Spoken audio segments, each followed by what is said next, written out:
പിന്നീട് വാർത്തയിലേക്കാണ്. അപ്പോൾ ചൂട് കൂടുന്നത് വലിയൊരു പ്രശ്നം തന്നെയായി മാറിയിരിക്കുകയാണ്. അപ്പോൾ നമുക്ക് ഈ ചൂട് സഹിക്കാൻ കഴിയാത്തത് മാത്രമല്ല, പലരുടെ ഉപജീവന മാർഗം അടക്കം പ്രതിസന്ധിയിലാണ്. കടലിൽ ചൂട് കൂടിയതോടെ മത്സ്യത്തൊഴിലാളികൾ വറുതിയിൽ.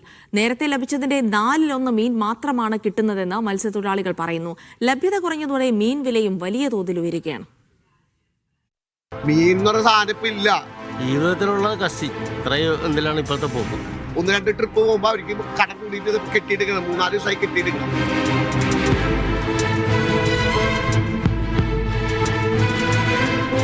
കരയിലും കടലിലും കൊടും ചൂടാണ്.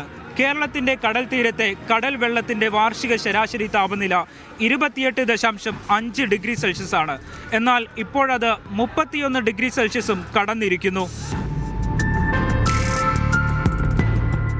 കടലിൽ മീൻ പൊന്തട്ടെ, വെള്ളം തിളച്ച് കിടക്കണേ. മീൻ മുകളിലേക്ക് വന്നാലേ മീൻ കിട്ടുള്ളൂ. ലഭ്യത കുറവാണ്.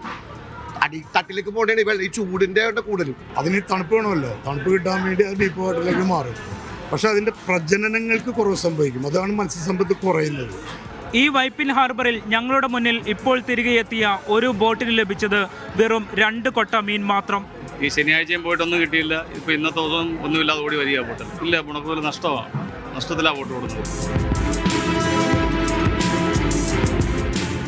കിറ്റുകളും മാലിന്യങ്ങളും എല്ലാം കൂടി അടിഞ്ഞു കൂടുമ്പോൾ മത്സ്യസമ്പത്ത് അവിടെ അതിൻ്റെ ആവാസ വ്യവസ്ഥയ്ക്ക് വ്യത്യാസം വരുമ്പോൾ മത്സ്യം ഡീപ്പ് വാട്ടറിലേക്ക് മാറും.